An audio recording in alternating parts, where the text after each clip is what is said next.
and all in the shot. Right? That's how it's supposed to be. But I think the biggest hot take for me, I think this year's going to be a crazy year in basketball. This is probably going to be one of our best years of basketball in a long time, probably in the last 10 years. The reason I say that is we're probably going to get the most out of all the players that we like to see ever this year. Or we not going to. And that's going to cause for a lot of people to shake up. Yeah. The reason I'm saying that is because there's so many new rules and new plays implicated in this year's NBA season. It's nuts. You have to play a mandatory of 60-some games in order to get certain awards. We have a play-in tournament, which that's really what I'm getting to, the play-in tournament. I still don't understand. Well, the play-in tournament's going to be very beneficial, but I guarantee you with this in play, it's going to burn out a lot of teams. I see a lot of the older teams not being as interested in this tournament because if you're an older player like a Paul George, a Jimmy Butler, or LeBron James, this little bit of money, this don't mean nothing to you. This don't mean nothing. You know what means something to you? Championships, rings, playoffs. They should be trying to win the games anyway, and I think that's the motivation behind it. Well, I get it, but this tournament might be too extra for them with the incentives of just being money. To me, this is going to come down to a young man's game. And what I'm going to go off my hot take for this is I'm going to probably predict to you the teams that are probably going to win that play-in tournament.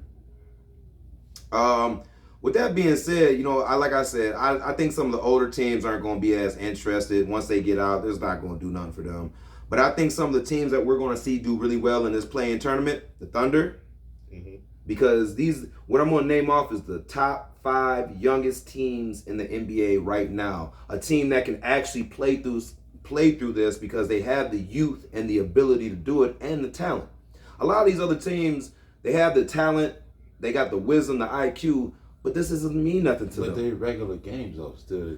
True, but like games like this, that count towards your record. Though. But they have a knockout. Yeah, but they have a knockout game. So once you get knocked out, they don't really care. Like a Celtic team, they probably don't really care about this tournament. A Laker team, they probably do not care about this tournament. No. A Nugget team, a Suns team, probably does not care. But a team who does care, Sacramento Kings, Oklahoma Thunder, San Antonio Spurs, the New Orleans Pelicans, Orlando Magic. These teams, out of those what I named, those are going to be one of the winners that's going to win this play-in tournament because of the youth and because they actually care about it. Them guys are actually going to be out there hooping for it because it matters to them. This award that matters to them. That award don't mean shit to LeBron. It don't mean shit to Kawhi Leonard. The championship does. So I'm predicting that I see some of the older teams, they're not going to play this like they should, but one of them young teams I just named, it's going to be the winner. If it's a young team, I got Atlanta. Fucking with the Hawks. Trae Young is underrated. I trust this man in so many situations on the basketball. I just don't trust him in that tournament though. I don't see them putting a lot of weight to it to where it matters to them. It's a young man's game. For instance, young men, they win usually younger teams will win like the best series and all that stuff, have the best record, where older teams, they slide in through the 8th, the play-in seed, 6th, 7th. Because they know you don't have to have the best record to win the championship. That's a fact. We see how that shit play out. Just saying. And that's Hendo's hot take. I like that. All right, Pat, Bear, what you got for us? Oh, man. The Bears. Justin Fields is hurt, but rookie Tyson Baggett. How you say his last name? Baggett? Baggett. Tyson Baggett helped lead the Bears to a huge victory over the Raiders, 30-12. What are your thoughts on the Bears' season moving forward, and what will our record be by the end of the season? We want to kick. I already know what both of y'all gonna say. I feel like I should be the only person that should even answer this question. No. Just to have no, not because it's really collaboration of both of y'all opinion, man. To be honest, I honestly feel like they gotta see what the hell they got in this damn quarterback. Ain't no way you can go and just tank some shit now, but maybe to your point, maybe Fields is on the table now, you know what I'm saying, as far as a trade or something, you know what I'm saying? I mean, I don't know. How you feel, Hendo? What do you think? What are you looking at? 7-9. Depending how shitty our whole conference plays, maybe a slight possibility for a playoff, because I feel like there's some other teams that are not really playing as good either. So that can kind of still give us a window for the playoffs, considering we still got to play some teams that kind of have a lot of gray areas themselves. And we're kind of getting better on defense. The defense in the last 3 games have kind of stepped up, improving a little bit better. We're getting to be almost a consistent good. But we do got to figure out what we're going to do on offense. But I see us squeezing out 7-9. How you feel about Baguette? I thought he was. They say Fields is out the next game. I think he's a highly talented guy. I think he could be a Brock Purdy-ish type if you make a system for him. And I don't want to bring Brock Purdy up because I feel like he's a great quarterback. I bring his name up because he's very consistent with what he does. And sometimes offenses need to prove how consistent they are, not just have big gashes and end up, having 3 and outs and stuff. But if he can remain consistent, he can find a way to be a starter for a lot longer if he can just remain consistent. These next couple of games for him are going to be showing. I wouldn't be surprised if Fields sits out another game after this Charger game either. So how do you feel about as far as like both of y'all?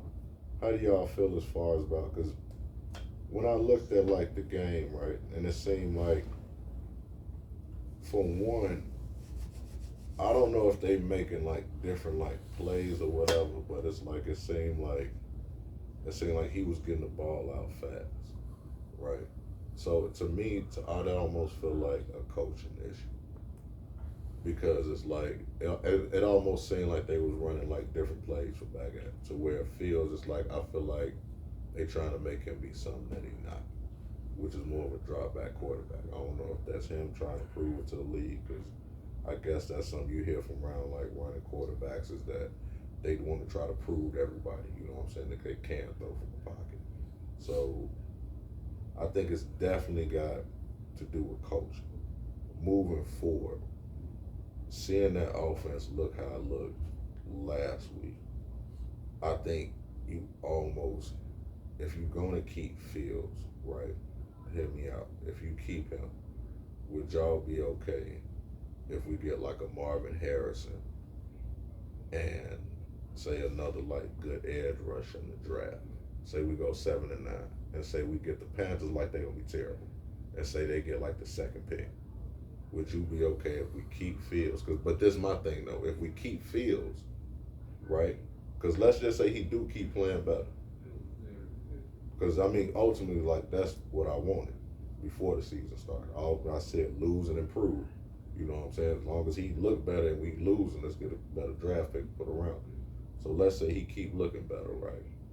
But the thing is, I feel like if we keep him, we have to keep this coach, because then you're gonna move into another Justin Herbert situation, to where he's had 3 different head coaches. Better you not. know what I'm saying? But then that's also a conundrum, because it's like most motherfuckers don't like the head coach, but it's also like you still don't want to put this nigga in another situation with another bad coach, and then he on his 5th year, and then we really gotta pay him. You know what I'm saying? OC. Does that make sense? Yeah. Would y'all be okay with that though? I mean, you see what I'm saying? I don't think when it comes down to the development under Flus, he runs a tight little gameplay, but the problem overall is we keep sending these overall defensive head coaches to try to build offensive-minded quarterbacks, and it just doesn't really work, That's kind of what Justin Herbert is going through right now, because they have a defensive-minded coach over there, and it's kind of hard to get him the right plays to be successful. It's not because of the talent, it's because some of the play calling. Long story short, it's really going to come down to who they want to suggest. And like, I keep hearing these rumors and these flares, So you think Eberflus is definitely gone? I think he's part of the reason why Justin Fields is having this up and down success and is not being consistent. He's part of the reason, it has to be, because he puts in place the defensive coordinator and the offensive coordinator, and they're not doing their jobs right now. to the point where it's costing the team wins, and you can just kind of see sometimes the plays and how they're being called. But it will come down to who would be the next one up, and I keep seeing the Wolverines lose. I'm pretty sure Harbaugh is going to be calling for that job soon. It's just a matter of time because he's going to want to come back to the NFL. So you think Harbaugh to the Bears is? If it's him, I could see us keeping because that's the only way I could see us keeping Justin Fields, because that man designs plays for success all the time. That's all I'm saying. The Bears just need an offensive coordinator. You know what I'm saying? You can't tell me it's his job to know what plays we running in practice that are most efficient, most optimal when it come to game time. You can't tell me this shit is working in practice. I don't give a fuck how bad our defense is. This shit ain't working in practice on no damn body. Fuck out of here, man. Come on, man. But you know damn well you're supposed to cater your quarterback and the players you have, you cater to their style of play. Every great coach know that. You don't force, you know what I'm saying, a round peg through a square hole. You don't make these motherfuckers adopt to your style, whatever the fuck you think that is. Right. If you got what you got in the cupboard, now it's time to cook. Right. You know what I'm saying? Right. Shit, you always talk about next year and all that. Man, what you got right now? These are NFL players. You know what I'm saying? I bet you if motherfucking Shanahan had these motherfuckers, they look way different. Facts. Facts. Get these exact same players to another coach. I bet this shit look way fucking different. Your strategy is fucked up. You ever play somebody in Madden and one guy play with this team and he whack as hell with this team, but you know other people play with this team and they be smacking motherfuckers. Like that's what we got going on in Chicago. Actually, I love that analogy. I like that, man. I like that. Yeah, man. It's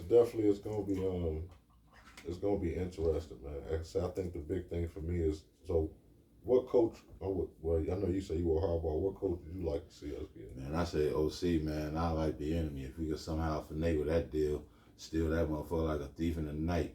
On some Jerry West shit. We need Jerry West help. Only Jerry West can get us out this jam. You know what I'm saying? Like, dog, we need a guy like that, a offensive coordinator that's, you know what I'm saying, innovative. You know what I'm saying? Shanahan ain't going nowhere. So I wouldn't mind Leftwich.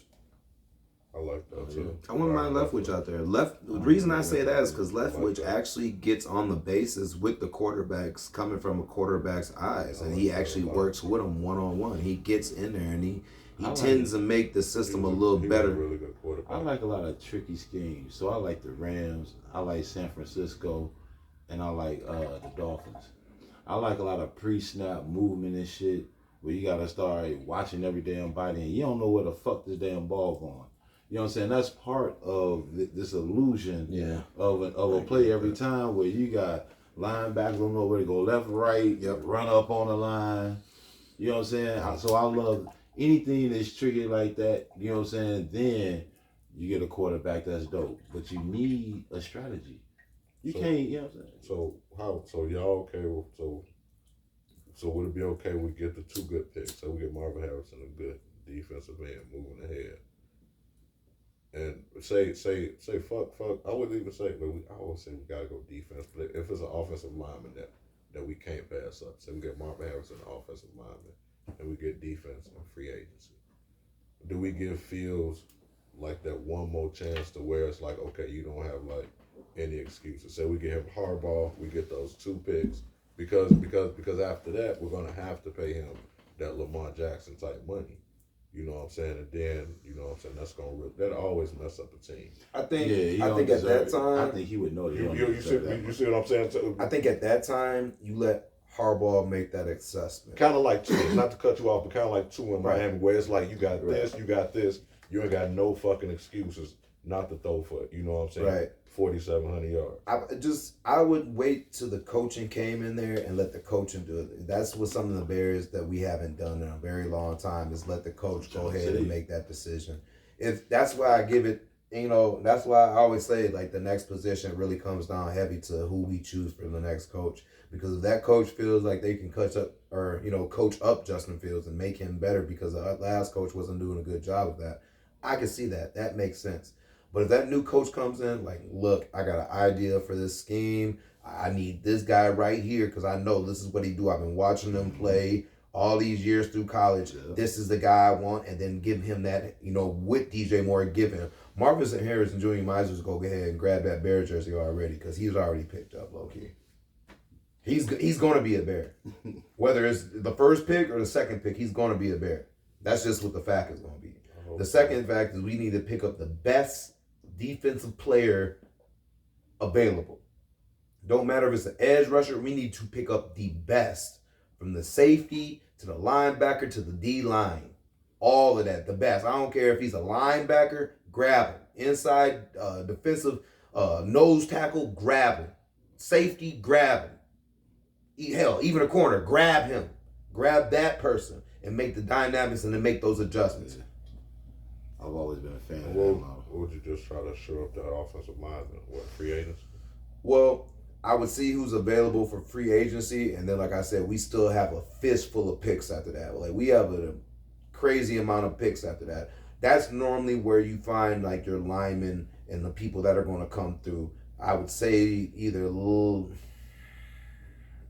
late in that second or that third round, you can still grab some really good linemen gems. Hell, all the way.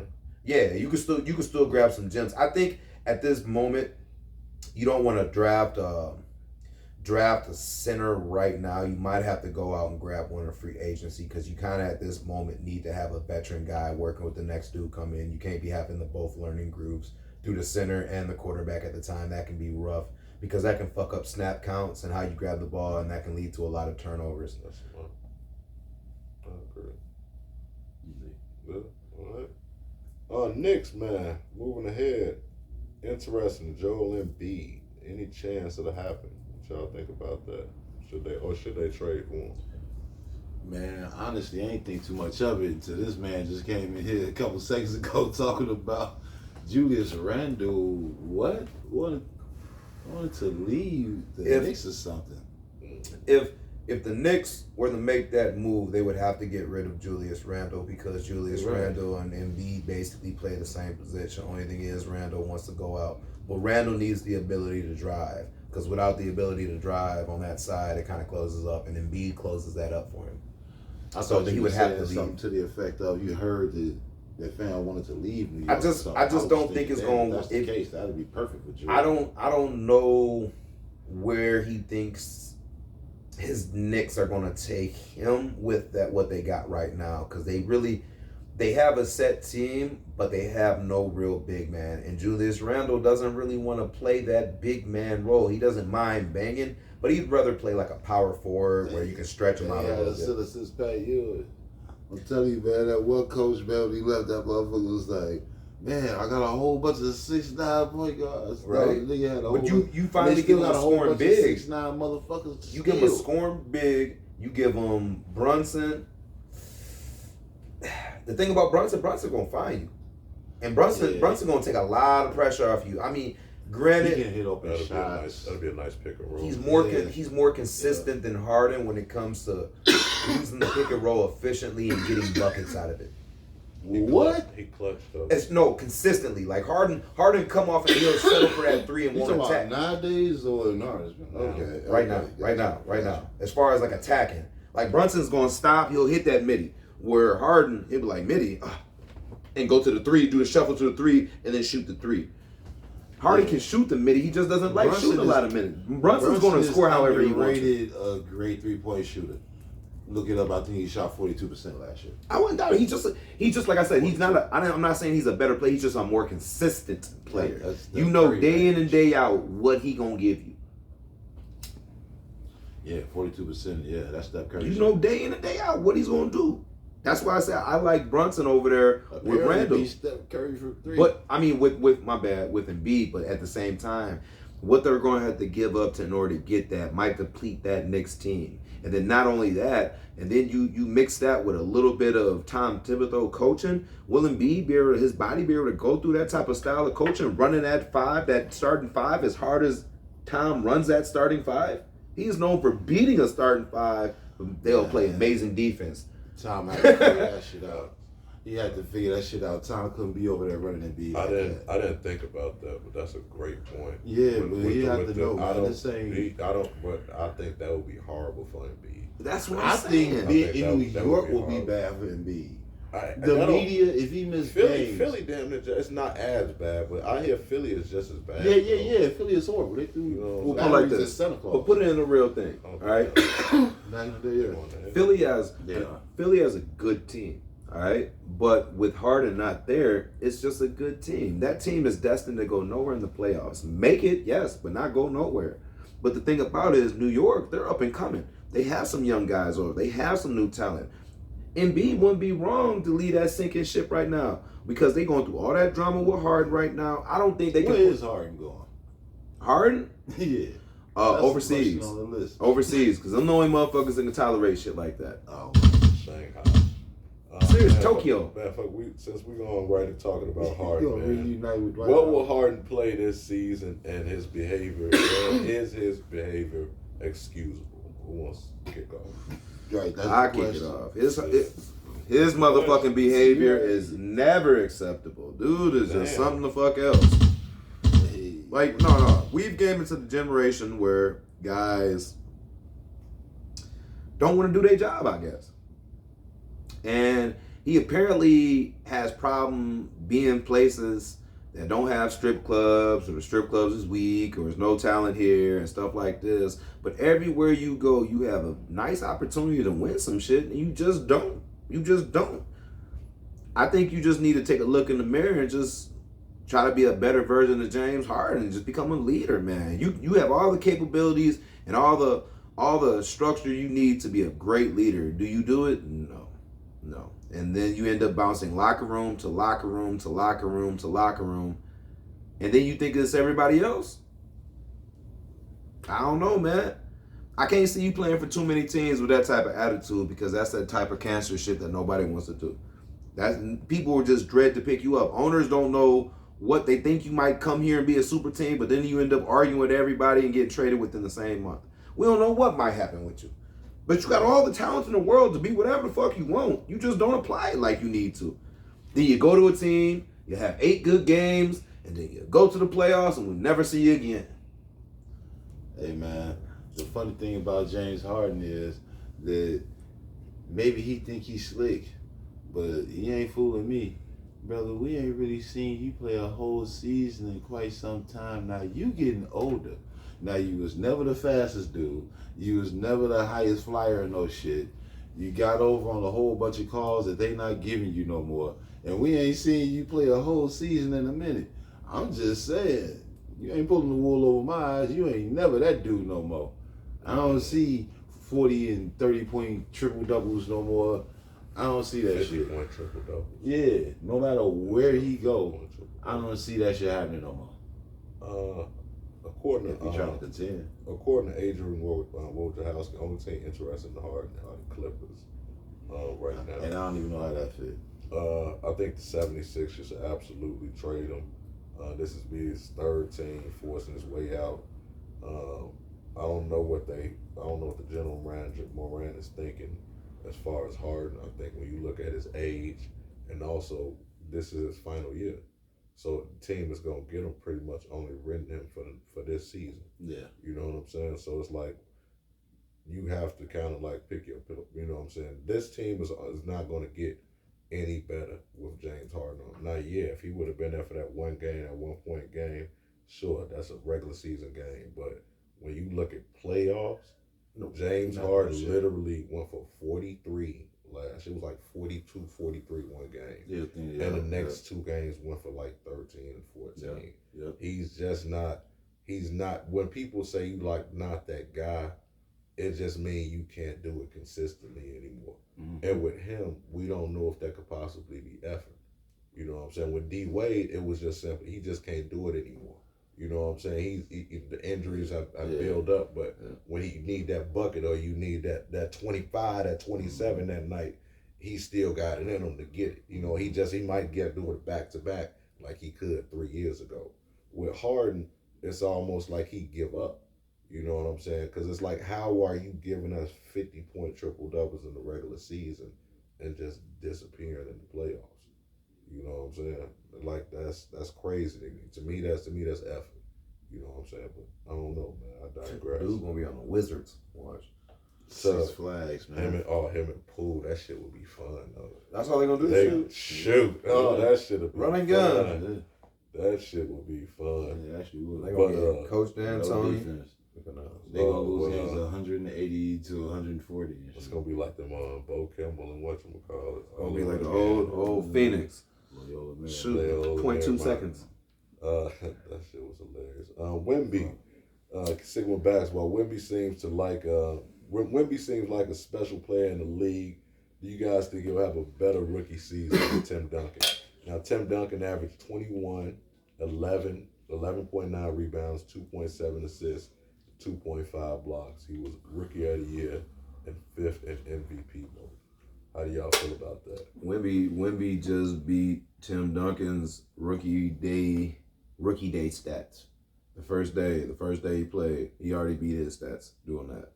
Now, if he keep with these type of stats going up, Wemby probably gonna have a better year than Tim Duncan. Because the only reason I say that is because Tim Duncan came up in a system. They ran plays for him. They went through the hands, and he was consistent at what he was doing. They don't even run plays for Wemby. They just be doing bullshit. They just be throwing up shit. This man, they literally threw it the ball. This man reached over his guy, grabbed it out his hands to put it in. They give him the ball on the perimeter. They run plays for him, and they was running plays for David Robinson. You know what I'm saying? That's who they was. He took a back seat. He started, but took a back seat and took over in that final in 1999. You know what I'm saying? They don't win that without Tim Duncan. So this ain't a career question. Second year. But so this ain't a career question. You said first year. Yeah, better rookie year. Yeah. So my answer is he might, but is he on effect winning like that though? Like second year with a championship. Now I know he had David Robinson on the team that was, you know what I'm saying, built to already win. Yeah. They like tanked that year to get what's the name? No, they didn't necessarily. David Robinson got hurt. David Robinson got hurt. Yeah. I think the only reason I say they didn't mind losing them games. Absolutely not. Only reason I say he will is because he doesn't have like a David Robinson next to him. You know what I'm saying? To where like something, because let's not forget, it wasn't that you had to split with it. You had to fight. You damn near had to fight David Robinson off the boards with you. He had all vets. He had Avery Johnson. Yeah. He had who else was Sean Elliott on that team. Elliott, shooter. Was Mario Elliott on that team, or was he already gone? Ellis. Mario Elliott. He could have already been gone. No, Robert Horry wasn't. No, I don't think he was on that team yet. I think he was on the. He wasn't there yet. yet. He might be on the Lakers then. Nah, he was still playing for Houston. That short dark skinned dude. That's right with David Robinson. Yeah, you're right. But he just you basically like David Robinson was a dog. The way he was averaging shit on them boards and shit. But now it's just Wemby down there. It's literally just Wemby. Wemby is this man is slapping people's shot that's already 13 feet in the air already over here in midair, and he beating it like that. Of course, you gonna get more blocks. The adjustment you have to make due to this man's length and ability and natural physical talent is going to motherfuckers already. It's popping the league, and he's going to be having games where he has 7 blocks and shit like this, and it's going to be consistent because guys don't expect this long motherfucker to come out here and block that shot the way he know he can do it. To tell you, and so that's going to translate. But you got to play him to see it because it's like Tariq Speed in the NFL. There's no way to simulate this shit during practice. Not until you see this motherfucker, you gonna have to like try to see how to get a shot around this motherfucker. Right. Because he might smack your shit at the 3-point line. You know what I'm saying? They'll take it to the hole. I just can't translate it into playoff wins right now because some of the moves, I can see like it's cool right now, regular season, but playoffs is a whole nother element, and that's a whole nother dog. And I can see them, if they made it, they can be an easy first round out. I know I'm saying that for disrespect. I'm just saying that they don't have enough elite weapons around him to make this like that first year. Yeah, it ain't gonna work because that team ain't whatever. No. But yeah, just some of the shit he could do is crazy. I'm just thinking in my mind, like his guy could be guarding a guy through his legs, and he can block somebody's shot.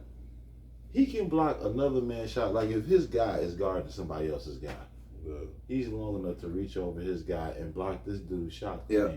It's crazy. Like the things he's able to do on the court, man, just because of that length, and he be doing it. You know what I'm saying? I seen him with the reverse jam the other night. Like, it's gonna look stupid. So. I think to put in perspective, I think the 21 points, I think he can definitely catch him on that. In a preseason game, he scored 20, and Pop said he ran one play for him. Yeah, it's bananas. I think as far as the rebounds, I think he is a little. That's 11.9 boards.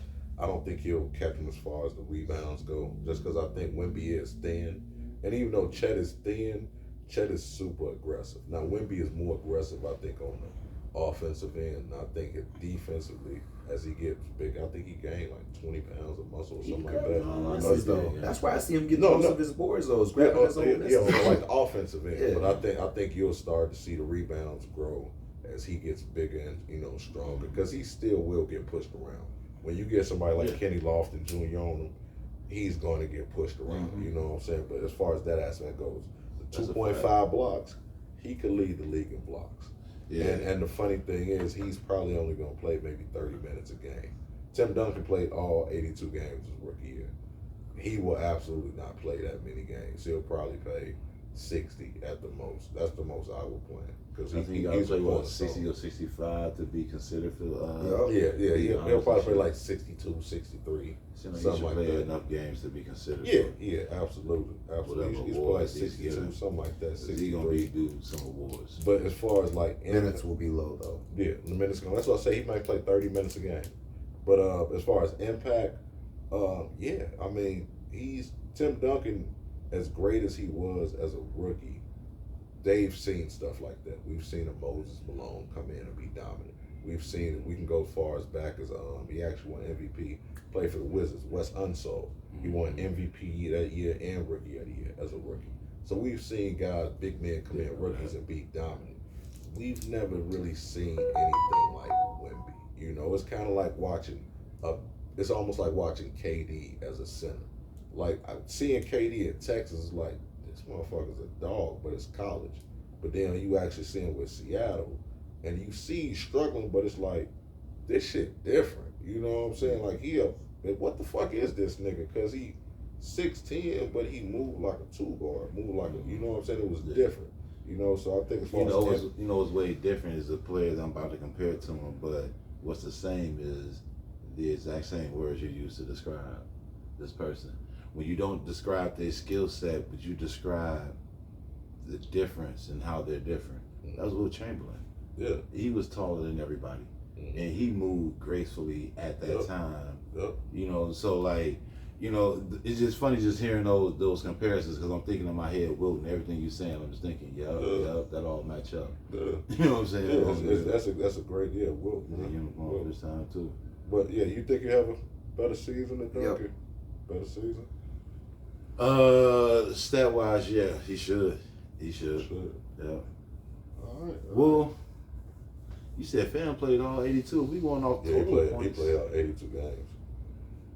I mean, I wouldn't. I'm gonna say Tim. I'm gonna just, say Tim. Just to pick, the opposite. I'm gonna say Tim. I started doing some quick math in my head. We only predicted 62 games, and Fam played 82, and they both scoring 20 games. Difference. That's 20 more games. Tim had to fight a little bit harder due to the class around him at the time. It's going to be easy work for him to average. I'm just talking about their averages. They both going to be easy work, same amount of points. Easy work for this man. One played 62 games, one played 82. You do the math. You going to be going to teams that ain't got no center. Back then, every team had a center. That's the difference. And a power forward. When you go to a team that just got a power forward. I ain't even gonna look at the average at the end of the year. I'm gonna look at the totals. I want to see them when they play the Wizards. I want to look at total. Or not the Wizards, but the Warriors. I want to see them when they play the Warriors. I want to see how I got to take and total games played, because that should actually matter. He's going to have a rebound stat that day. That's going to be bananas. He'll allowed to have 21 rebounds against the Warriors. It's gonna look crazy between him and Chet. It's gonna look crazy in the mother. That's cool. I'm saying, I like to see it evolving, man. Way too early. NBA predictions. All right, who y'all picking this year for MVP? Who wants to kick it off? Hold on, man. I gotta refer to my notes real quick. Ain't jump off no ledge, no window. Oh shit, man! You know what it is, Joker? Exactly. That's what I like said. that. I said Joker, man. It's Joker. And It's probably not gonna be him. They gotta find somebody else. I mean, to be honest, but until I see different, I'm not seeing nobody at that position with the exception, a slight exception, of Embiid and Giannis, who can consistently get the rebounds, the points, and the assists. And I think he's better at the assists than he is the scoring sometimes. Because I watch this man make passes as a big man that you just don't really see out big men. I mean, you know, Paul Gasol, he's another person who's the big man with vision. And, you know, I guess Lottie Divac had a few nice ones. But other than that, Sabonis. But his type of passing, it's just like he threw a 3-quarter alley-oop to Aaron that was so nasty. One-handed throw, he caught it midair, dunk. Aaron Gordon. And Aaron Gordon can go get that. You know what I'm saying? Champion dunk, almost winner. Should have been 3 times, 2 times. Shout out to Bill Walton, Wes Unseld, and Kevin Love. Right? But hey, it's just the fact that he's consistently doing this though and averaging at least 10 assists. That's where the standout goes every time to me, because it's not just the points and rebounds, which a lot of guys really get those. It's those assists, and the assists be always stand out. We'll see a game from Giannis. It'll be 40 points, 15 rebounds, 3 assists. We'll see a game from Embiid, 56 points, 20 rebounds, 2 assists. When we watch Joker stats, it's going to be 25 points, 11 rebounds, 11 assists. And that's always going to be standoutish. I like that. So, who do you think will be MVP this year? I got Joker. You got Joker? Yeah, same shit, yeah. He said same shit. I just explained it for us. I didn't want to be cliche. I think I was going to pick Joker, man. But I really think Kevin Durant, man. I think Kevin Durant going to be MVP. Shit. Yeah. You got a lot of help to be MVP. Come on, man. That's why it was hard for me to pick Giannis. I would pick Giannis. And the reason he the second best player on his team. Who the first? Shit, you know who first. Wow. Booker? Yeah. Wow. Better than KD right now? I mean, hell yeah, shooting wise. The reason why I say that is because I think KD, I feel like KD got a chip on his shoulder, in my opinion, and I feel like I think Beal and Booker typically can get injured, and I think he can have one of those, you know what I'm saying, breakout year. Or I shouldn't say breakout year. That's some bullshit because Booker's hurt like right now. You see what I'm saying? It's back. You said Beal's foot. You see, and that's what I'm saying. So I think if KD can really put on, you know what I'm saying, have one of those and see, fuck everybody years. You know what I'm saying? I really think he can have MVP type. And the only reason I wouldn't say KD is because I don't think he gonna give you those type of volume games. Because we talk about guys sitting and be having injuries in the long run, and that's usually KD shit, like a toe or a foot injury. It just always seems to be like that. I hate to admit that when it comes to certain dudes. It just always seems like it with KD. Both of them niggas on the same team. I didn't even realize that. Yeah. Damn. Yeah. But yeah, I hope not. Yeah, man. I'm looking for the best. But defensive player of the year, what you got? Oh man, I'm going Marcus Smart, man, out of Memphis, man. You know what I'm saying? Second one. Yeah, I felt like it was either him or Jerry Jackson in my mind was tripping me up. Yeah. Brook Lopez was coming in third. Yeah. You know what I'm saying? Yeah. I wanted to say Jerry Jackson, but that would be 2 in a row, and I feel like Marcus Smart going to have a whole bunch more to prove here. Mm-hmm. And with Ja being out, he might get more minutes to start the season. Mm-hmm. All those things combined with just his regular style of play in a system that's already predicated on defense, yeah, I got that guy. Okay. Perimeter dudes who never really get it. Okay. Who you got, Hendo? Defensive player of the year? AD. I think for the same reason you said, I think AD got a chip on his shoulder this year. I think he know the weight going to be on him. He just got that big contract extension over there. You know, he going to be around. You know, at first he was like, well, shit, I might not be here, but they gave him that money. I think he had 7 blocks in one game the other day. So I think you get back to AD. I got a question. Don't you got to play like 60 games? I think that's gonna be the year. I think this is gonna be his year. That's what I'm saying. I wonder how many games he played last year. Shit, I don't really know. Probably about 45. I'll probably say like 45. 40. But I think to 60, huh? I think this is one of his. I think this is gonna be one of his more healthier years. Oh yeah. I do. Because that's all he was talking about in the offseason was getting healthier, getting his body right, putting on there, doing this. And when I'm watching him talk about it, I was feeling him. This is something he knows he had to work on. I'm just saying, it starts with the mind first. I want to see it. That's all I'm saying. Hey, man. Hey, AD. I know AD. Man. I know AD's the type of guy. Shot time. Played 56 56. 56. Oh, that's close. Just 4 more times. 56. Hey, all you need, 10 more games. 4 more times. 10 more games. That's all you need. Okay. If it's 60. 4. I don't know if it's 60. I thought it was 60. I thought you had to get 65. I thought it was 65. You said 60. I don't know. I thought it was 60. I thought it was 65. Yeah, 10 more games. Oh, okay. And if he's there for some of them 10 more games, shit, they might have a better placing. AD has to get out of his head because he is so like great one game, and he's consistently inconsistent. Yeah. I've never seen anything. They call him Six Flags now. They don't call him street clothes anymore. They call him Six Flags. Like, I don't like a roller coaster. Like I don't understand it, bro. Like that's all mental. But I went with Bam Adebayo, defensive player. I thought about him too. Yeah, absolutely, Bam. But I think he finished 3rd. He's been up there the past few years as far as finishing defensive player of the year. So I think this gonna be his year, man. I think Miami definitely. They always got a chip on their shoulder, but them not getting Dame, I think they definitely feel some type of way. So yeah. Who was on their team? They traded away their backboard and they didn't get Dame. Who is on their team? Does it matter with Miami? It really don't. They probably got somebody from the Showtime. I feel like I seen one of the preseason games too, and somebody was killing. Yeah, they always find somebody. Yeah, it don't matter. Most improved player who we got?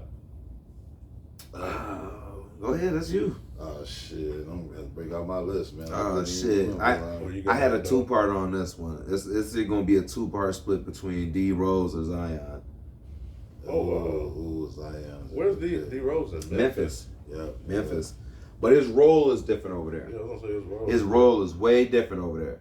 And given the type of people and the young talent he has over there, and how I know he can lead something and put his little 2 cents in his locker room, help that locker room out.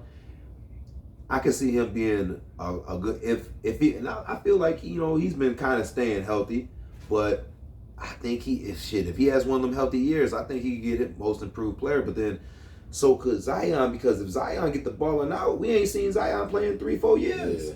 So if Zion get the balling out and have to, get to going back to what Zion was doing before his last injury. He's doing this season already.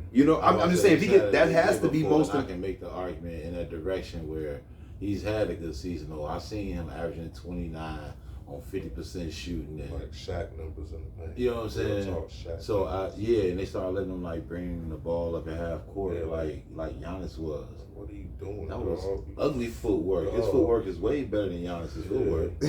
You know what I'm saying? To be very honest, he was just fucking motherfuckers up for a second. Yeah. But so I would go with dude from Orlando because he's still young.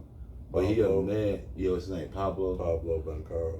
That's the part I can't say. Yeah. But man, because he's still a young boy, man. You know what I'm saying? He obviously a man amongst boys over there. So young DC. That's what remind me of Derek Coleman. Right-handed Derek Coleman with a handle, shooting, do a little bit of everything, rebound, and he nasty too. Yeah.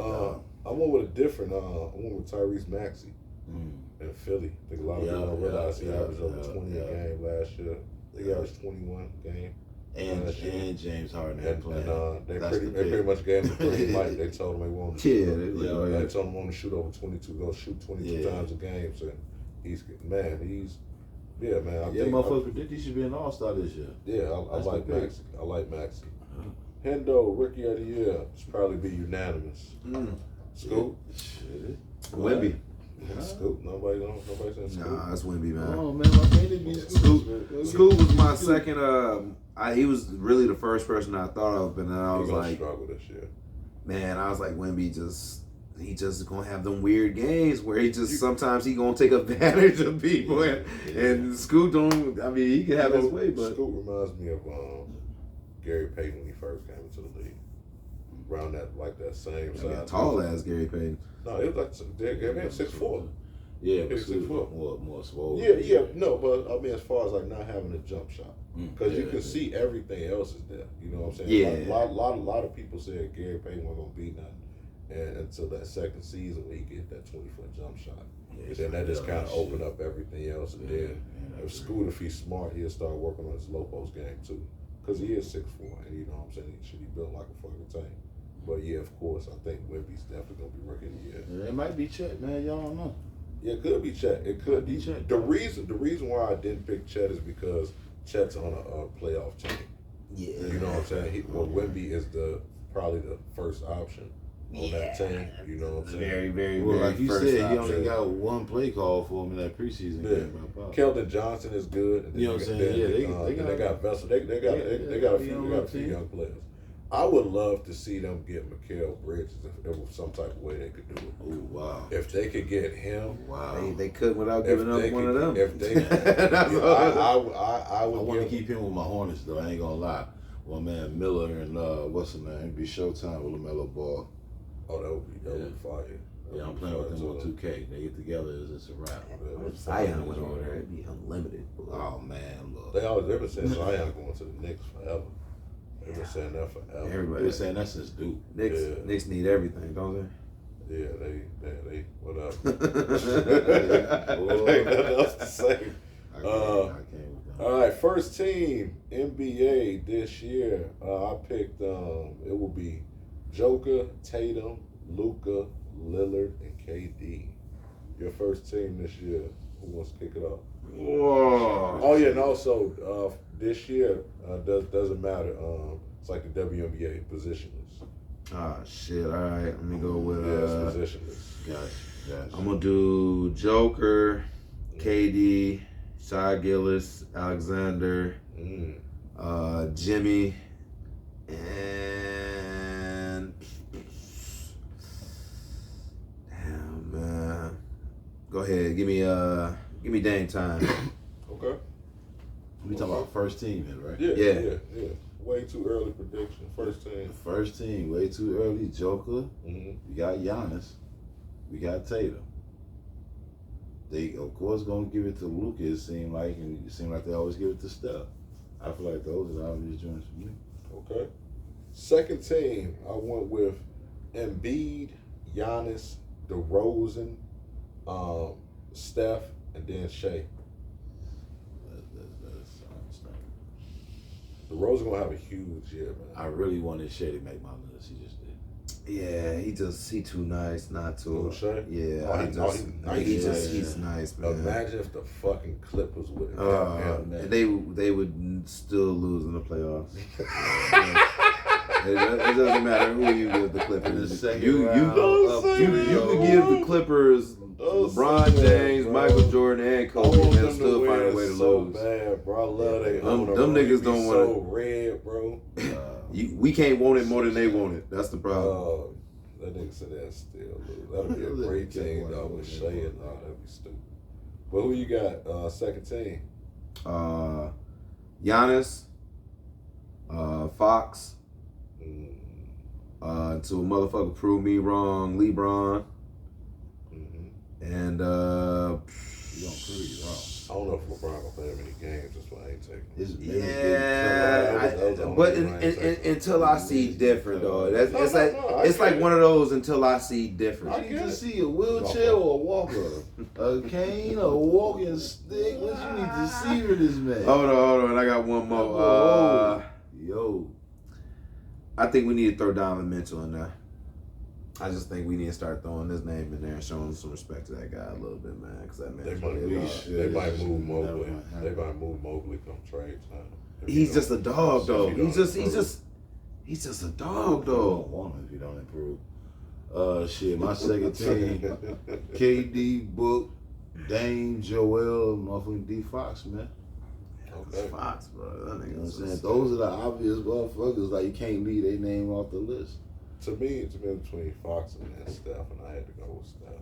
To me, it was between Fox and Shea. I see. I had to take it over Shea.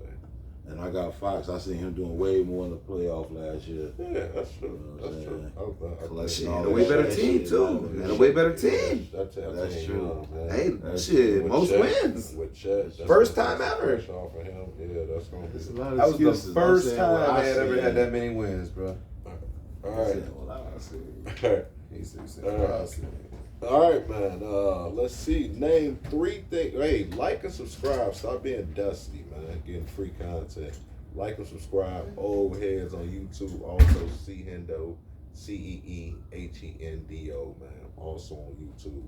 Now, moving right along. Third segment. Name 3 things a player must accomplish to make it in the NBA Hall of Fame. Hendo, one thing. A high level of success. That equates to wins, win percentages, playoff wins, who you beat. Mm-hmm. A lot of that comes down to tough talent, whatever, you know what I'm saying? A lot of these guys don't have the team, but yet they found a way to get past this guy who had 3 All-Stars on their team. And that all that translates into just a high level of success. You can't get into the Hall of Fame if you don't have a high level of success. Everybody that's usually in the Hall of Fame has been on a team that was just busting somebody's ass. I like that. In some way, shape, or form. Okay. What's one thing, B.I.? I'm gonna say stats. Okay. You had to have done something. You know what I'm saying?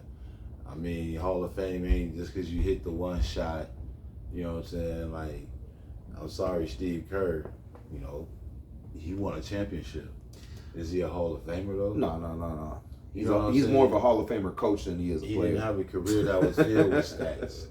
Now, if he was Rob Horry or some damn body, this motherfucker hit a whole bunch of them shots. You know what I'm saying? Or something. But not only that, but just was a part of so many winning ass teams though. And, you know, I know we criticize Robert Horry, but this man he found a way to be on a lot of winning organizations. Houston, when they won they little shit, because they've been knocking at the door, and the time they go, he stood there. Drafted there. Motherfucking the Spurs. How do you keep finding your way to the Spurs? He played for the Spurs then the Lakers, and then went back to the Spurs and came back to the Lakers. Like, this motherfucker just always find a way to just be on a winning ass team. That should be a neck. Like, this motherfucker had a sixth sense for be like, you know what? These niggas finna do good this year. Let me go over here and go back over here and fuck with these niggas. Oh, you know what? They got who over there at the Lakers? Kobe heating up? Shit, let me go back over here and fuck with the Lakers for a minute. He just always found a way. That's, man, just winning shit, man. Can't say enough about Rob, man. Big shot. I don't know if it happened like that, back and forth like that, but yeah, man, that motherfucker can't find himself in a situation. Yeah, I don't. After, like, I actually went back and looked at like some of his stats and like some of his moments, and I will retract one of my statements when I said a role player shouldn't make the Hall of Fame, because I thought Michael Cooper was in, and he's not in there. And Michael Cooper absolutely should be a Hall of Fame. And when you look at the totality, like I looked at the whole thing, like Robert Horry, and when you look at the moments, James Worthy was a role player. Yeah, until the playoffs. You know, until the playoffs, then it became big game James. Yeah. But he probably should be in the Hall of Fame. Maybe not first ballot Hall of Fame, but I think he probably should. When you like, seriously, bro, I take this shit serious. Like, I go back and I listen to our podcasts and shit, and I actually went and looked at some of his stats, and like, he not even necessarily stats, but games and big moments. He probably should be in the Hall of Fame, but he would be, stat wise, he would be an outright, if that makes sense. Yeah, it was. But he wasn't killing niggas with stats. He was a rotation guy. But he just always found always found a way to, like, being a leader off the bench, and just in some way. The way I would equate it to would be like a Devin Hester being in the Hall of Fame. Absolutely. You know what I'm saying? Yep. Oh, Devin Hester, my bad. Devin Hester. I thought Devin, the light skinned boy. Who? Booker. No, the light skinned boy from up here, the Dallas Mavericks now. Devin Harris. What point guard? Devin Harris. Devin Harris. Oh, Devin Harris. Oh, no. Well, I went straight to Devin Harris. Oh, no. He was on basketball. Out of Wisconsin. Yeah, something on your mind. Yeah. Not of Wisconsin. But no, I would compare it to that, to where you're not going to find a lot of punt returners making the Hall of Fame. But because of how good he was, that's an exception. And what's tripped out is that it should be guys like that in the Hall of Fame to show how well-rounded the game this is. One facet doesn't run this game. Mm-hmm. This game ain't all about the quarterback. If it was, then great quarterbacks always will win. That's not the case. And you say that, and you say that, it takes a whole team to Hall win of a Fame, game. Hall of Fame class, and you be like, damn. Every year you'd be like, damn, Headz. I don't know if he was better than him or him. But when you look at it, he'll get in. When you look at the motherfuckers who make the Hall of Fame in these sports, though, that shit read like a motherfucking who's who. You know what I'm saying? But it's not exactly who all helped win, though.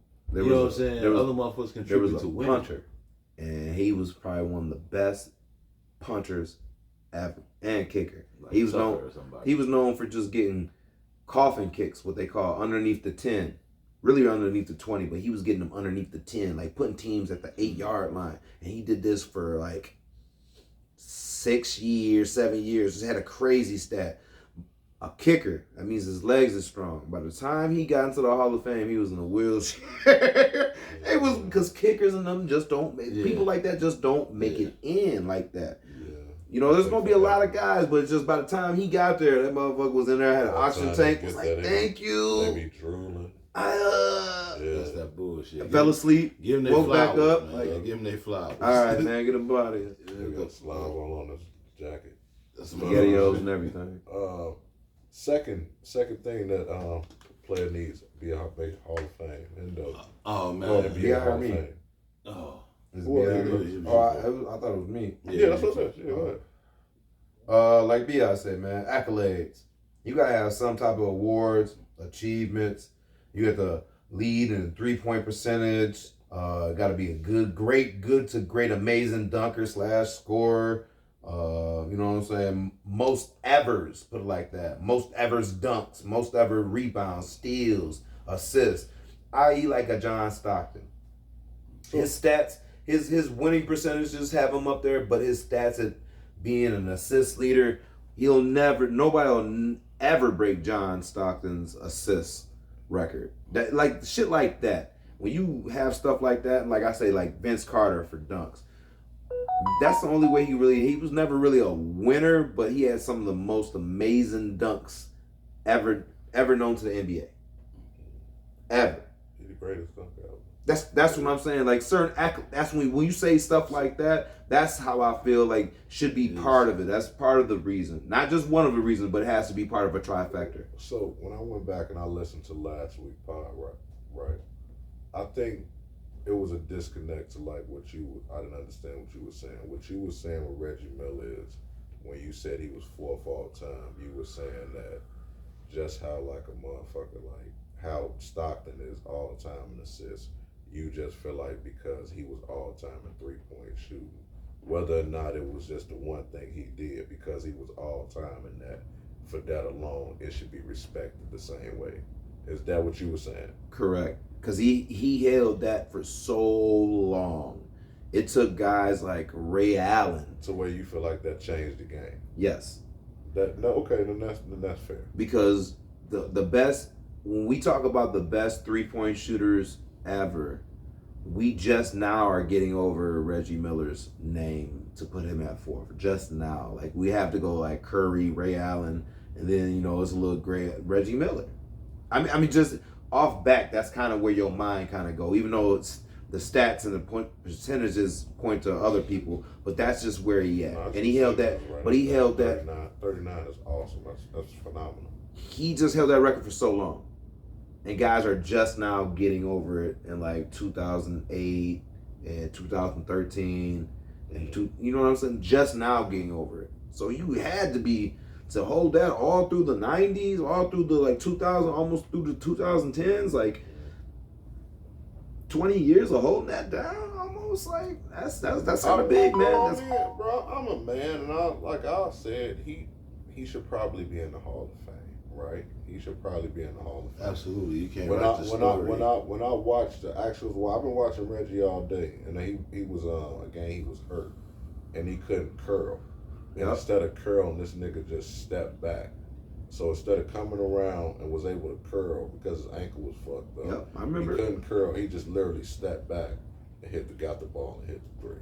You know what I'm saying? I always tell people him and Steph are the two greatest at moving without the ball that I personally ever seen. You know what I'm saying? Rip Hamilton.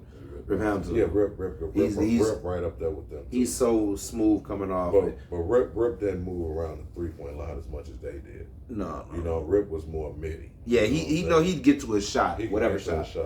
But I mean, shout out to any white dude when the black teams go downstate and you gotta play these teams. Oh my God. The motherfuckers run all around the world crazy as hell. Niggas, man, what?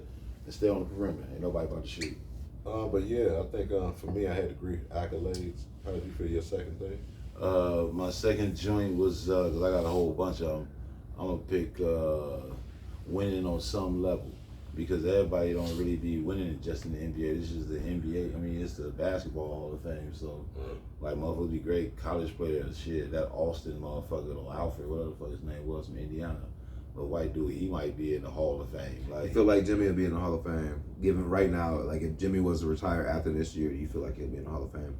That's a real good question, though, man. We talked about that before because he's never really won anything. No. And it's hard to write the story. Accolades speak different, though. His accolades say different. Accolades look like he's been a locker room leader, like he's taking teams up here. Like, if you take him away from an equation, they don't do anything. Like, 12 years in the league, 18 points, 5 rebounds, 4 assists, 5-time All-NBA, 6-time All-Star, 5-time All-Defensive, Most Improved Player, Eastern Conference Finals MVP 2023. Yeah, you can't write the story without him. Already 12 years, 18, 5, and 4. He'll probably max out at 20-some years. He probably has another 8 years. The question is, psychologically, who make it in first, Rob Horry or him? Because what does that say about the game? Because Dog is a one and Rob is a role player. True, but you know what I'm saying? it's the accolades of Rob too over a period of time too, because he also played Rob played like 22 years, something like that. Yeah, he came in but he still ain't in there, right? No. Yeah, no. So Rob played for a super long time. Yeah, but the only reason to make it unfair is Jimmy hasn't played a whole career yet. But it'd be ill if he retired, like you said. If he retired now, it'd be ill within a few years. He get that call, and it's like Rob Boyd been sitting here with these 15,000 rings and shit. Right. You know what I'm saying? Right.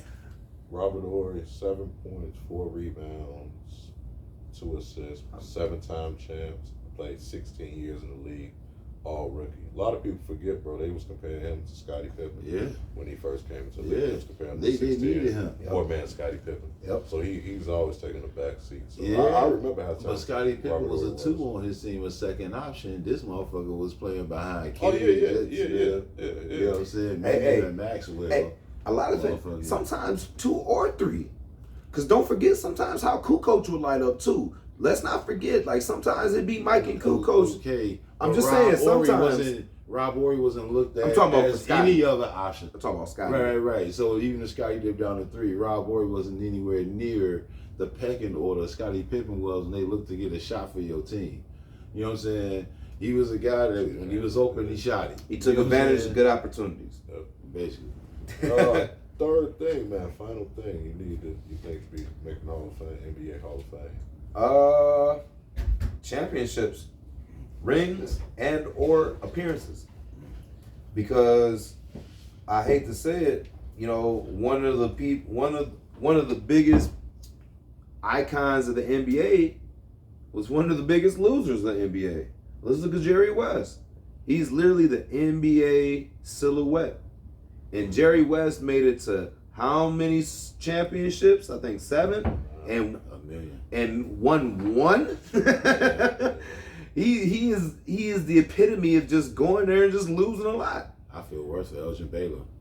They won that shit the year he left.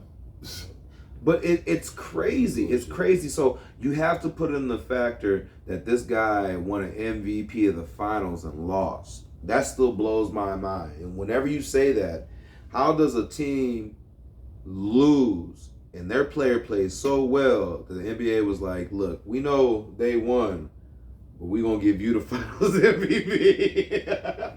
That's unheard of. That's literally unfucking heard of. And so I have to put not only just the championships and the rings, but the appearances. Because at the end of the day, we still give LeBron, or at least I do, credit for taking a lot of good to mediocre teams to places that they weren't going to go at all without his talent. 1-8. And he went and did that so many times, and he was like, look, I got to go win some shit real quick, and I'm going to be right back, y'all. Sometimes you got to do it.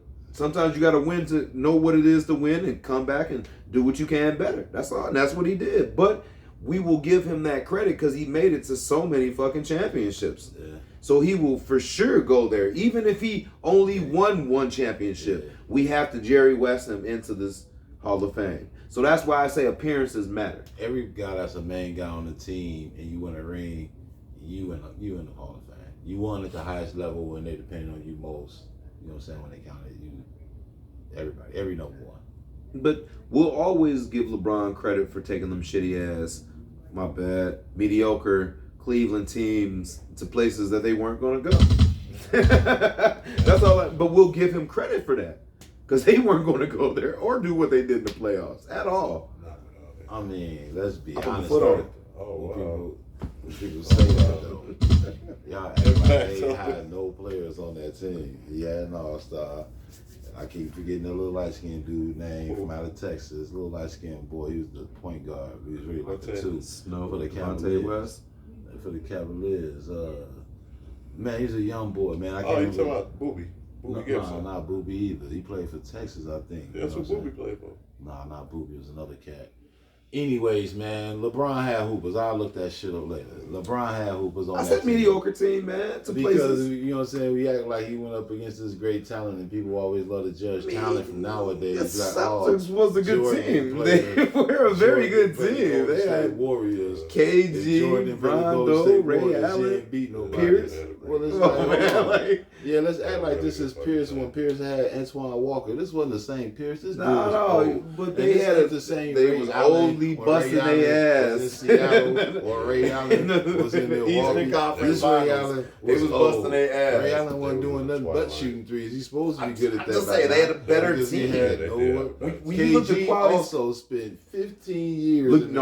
Just look at the matchup. Just look at the matchup. LeBron had a guard. LeBron had a guard. Paul Pierce was their coach and KG. Motherfucking a nigga who lose every year at 19 to guard two legends. I'm just saying. At their individual positions, you got to guard. Come on, man. He ain't had no damn chance. Their competition was overrated. That's my point. Their competition was overrated. I'm talking about how weak their team was. Their competition was there.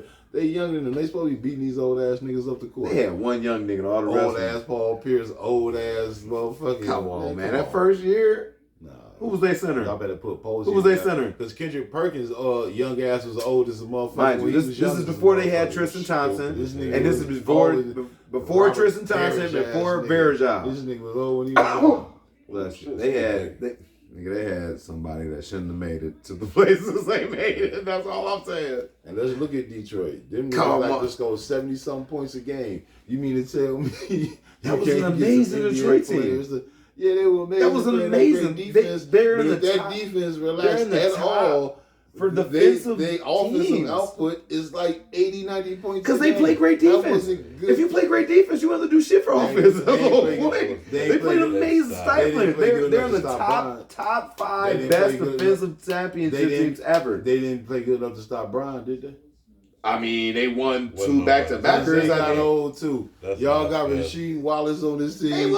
He was old. I'm keeping it real. Rasheed got him a ring. I love Rasheed. They was coming off the championship woes. They had already won. They was like, man, we tired. We tired, boss. We already got two. We done whooped on these cats. They go ahead. They won, then they got their ass busted by the Celtics. Long story short. They got one. They should have had two. Man, That's all, man. Two. You know the truth. You just deny it. Don't woe me. Don't woe me. What's your third thing? Don't be mad with LeBron. Them niggas looking old as hell again this year. Like I told y'all at the beginning of last year, Steph, all y'all old idols finna be looking old as a motherfucker. All your leaders. All y'all guys. I told y'all this at the beginning of last year. I'm saying again this year. Your leader got some pretty shoes on. We'll see. But the third one is 2. I got 2 motherfucking coaches and announcers. You got, you know what I'm saying? Ooh. Like a Steve Kerr wasn't gonna make it as a player, Yeah. but this motherfucker gonna make it as a coach. Yeah, Phil Jackson wasn't gonna make it as a player, but he gonna make it as a coach. Yeah. You know what I'm saying? Announcers. You got Chick Hearn,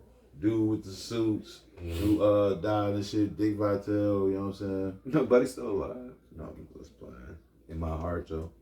Dude with the suits. I don't know if I said it or not. Did I say longevity? At least a decade in the league. Oh yeah, I guess that do. I think longevity is something. That's huge. That's huge. In my opinion, I think you should have at least a dominance, a decade of dominance in the league. I think to make the Hall of Fame, and I think that was my thing, kind of with like Reggie. I think when you look at like raw numbers, it doesn't necessarily translate to necessarily Hall of Fame. But I think when you factor in like the moments he had, when I really had to look at like the level of competition he was going up against, you know what I'm saying? I would imagine what he would do in today's game when he got to shoot. Because one year he did shoot 10. Right there. Well, one year he did shoot 10 a game, but I think you have to be able to dominate for a decade, in my opinion. I think a lot of things that we forget too is how strong the East was back then. Yeah, the East was definitely. We really kind of think about like the East now, and like the West. The West was like the Jazz, the Blazers. It was like a couple cats. So the Lakers are like me. Yeah, the Sonics. Yeah, the Spurs or Mavericks. Man, they bringing them back, man. But the East was crazy. Look at Orlando at that time. The Knicks, the Pacers. It was. These Pacers. I'm trying to tell you, there was so much competition. I mean, hell, the Hornets. I mean, they was at this time when we talking, they was really competition. We really exclude, like Indiana was going against some good teams. I think the only team that might have been just somewhat decent was probably the Cavs. The Jersey team was good for a few years too, where they had Kenny Anderson and Derek Coleman. I like them Bullets teams with Chris Webber and Juwan and Rod Strickland. Yeah, that was hard. I wish they would have stayed together. Yeah. But this week, man, 10 questions. Should these basketball players be in the Hall of Fame? Y'all out there, if you watching, man, y'all let us know if you think these players should be in the Hall of Fame. Let us know what players you think should be in the Hall of Fame. Number 10, Horace Grant, 11, 8, and 2, 17 seasons and 4 rings. Horace Grant. Should he be in the Hall of Fame? Nah, he ain't do enough. When we talk about people like being real dominant and stuff, he only really had like 2 dominant years I can remember. You know what I'm saying? Just being honest. We gotta talk about longevity and stuff. For a long time, he was a role player on some teams that won too. And you figure that Orlando team. That was one of them years. Yeah. That was one of them years. They lost him. Yep. And then one of them heavy. He won the Lakers. Yep. But I still put up one of them heavy years he got with the Bulls where he was real active and they was getting. I give him one of them years. Fucking people forget, nigga, that second year when they played the Suns. That's more or less what I'm talking about. That key block at the end on Kevin Johnson. Nobody talk about that. You know what I'm saying? Yeah. And he locked up some key people in that game too. I.e., he was on Barkley ass, but he got the game-winning assist on that shit too. Just before that, he passed the ball. So I was involved. He was really involved, but like he had better years, and he kind of like he's up there with like I hate to say this, he's up there like a Robert Horry type. You know what I'm saying? He took advantage. He kind of took advantage of some good opportune teams and stuff. He ain't never hit no game winner. Nah, and he wasn't the guy that you would look for to hit the game winner. Oh, close. But he came from a pass from Mike. He would be a very, very like Hall of Good. 2000, Hall of Good. But I couldn't see him getting the Hall of Fame, and I've had that discussion before. I couldn't really see him being in the Hall of Fame. You said no Hall of Fame? I'm going to say Hall of Good. Hall of Good? Hall of Good, man. Hall of Good. All right. Number 9, Shawn Marion. 15, 8, 2 assists, 18 seasons, 1 ring. All good. All are good. He barely made the All good for me. Oh wow. I mean, I love him as a player. Okay. Exciting to watch and all that shit, but his contribution to winning was minimal. We won a lot of regular season games with the Suns. Played a little bit with the Cavs. He was big for that Maverick team. That won that ring. That was true. That's true. He was That's big. True. He was a big piece on that Maverick team. Yeah, he was just a piece though. Hall of Good or Hall of Fame? He Hall of Good. No, he had to be Hall of Good because he had some opportunities where he could have shined, and he just ended up just mediocre. It took for him to get around some really good pieces to take it all away. But I felt like he had some better pieces when he was with Phoenix and stuff like that. That was a good squad. I thought he's one of those guys, kind of like a Richard Jefferson guy who could put up great numbers, but it had to go with somebody else being the leader. Richard Jefferson was better than him. Don't ever disrespect Richard. No, but in order for him to get the championship, he had to go link up with LeBron, and he never. Yeah. I'm just saying no. Yeah. But Yeah. career wise, they had to go link up with somebody else for them to take it. Yep. Because Dog had to go link up with Dirk and everybody that was going over there. Jason Terry. Yep. Deshaun And had to go link up with them. Just like Dog had to go link up with those guys. Kidd. Right. And just do the same thing. That's why I kind of compare them. They had to go link up with somebody for their game to excel to the best version of them. I like that. Number 8. And they were old at the time. They were. Yeah, they were. Age Crafty. ain't nothing but a thing. They were crafty. At number 8, Chauncey Billups, 15 points, 5 assists, two rebounds, 20 seasons in the league, 1 ring. I feel like Chauncey should be in the Hall of Fame. Yeah, I feel like he's I ain't Hall gonna of lie. Fame. The reason I say that is because Chauncey was the nucleus of a lot of teams, and them teams wouldn't be in the position they were in without Chauncey. He was on the floor and in the coach locker room leader. You know, he was just, you got to give it to the respect due because he was a real leader. When they needed somebody to rally up, he could rally the teams on the court and get them right. And for the squad that he had with a crazy-ass Ben Wallace and a wild-ass Rasheed Wallace, a young Tajon Prince, you know what I'm saying? Like, you really pulled this together and they got their minds. You got, my man, what's my man? Rod Hamilton. Rip Hamilton. Mm-hmm. You got him doing what he do, learning as well. He was really putting it together. He was a veteran on that squad, and he really put that team together. And they won some championships out of it. Granted, they couldn't get the same dynamics out of that Nugget team that he went to, and that was a well-suited Nugget team.